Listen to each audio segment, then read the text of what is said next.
என் கவலை எல்லாம் அந்த பானாசுரன் முட்டாள்தனமாக நடந்து கொள்ளக்கூடும். என்னை என் தனியாக நிற்க வைத்தீர்கள்? வீரத்தை பார்க்கத்தான். அதை திற. சரி, நீங்கள் இருவரும் உள்ளே செல்ல விரும்புகிறீர்களா? இப்போது விளக்குகிறேன்.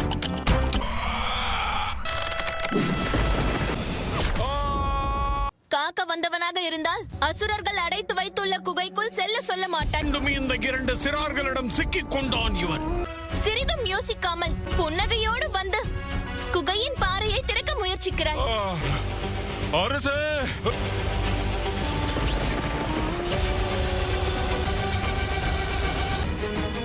அதே நேரம் அவர்களை வெளியில் விட்டாலும் இங்கு வசிப்பவர்கள் அனைவரையும் கொன்று விடுவார்கள். வெற்றியடைய ஆசி வழங்குகிறேன்.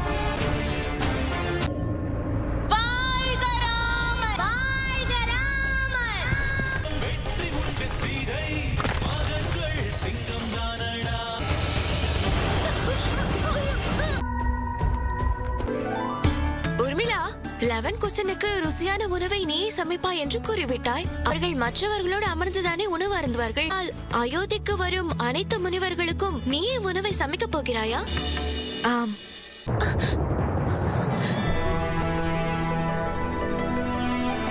புஷ்கர், சுதாஷ், வணங்குகிறோம் அம்மா.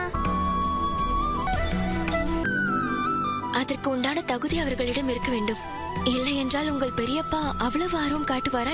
நம் சூரிய வம்சமே ஆர்வமோடு இருக்கிறது. அந்த முனி சிறார்களுக்கு கொடுக்கும் முக்கியத்துவம் இன்று வரையில் எங்கள் இருவருக்கும் கிடைக்கவில்லை. அந்த 2 முனி சிறார்களும் என்னால் தான் அழியவிருக்கிறார்கள். இந்த அழிவின் தொடர்ச்சி அயோத்தி வரை தொடரும். திடீரென இவர்கள் கையில் இவ்வளவு ஆயுதம் எங்கிருந்து வந்தது? அண்ணா, பின்னால் கவனியுங்கள்.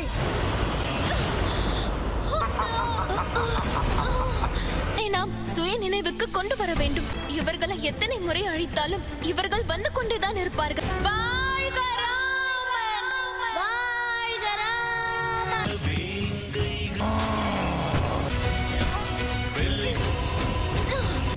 வாழ்க அனுமான்!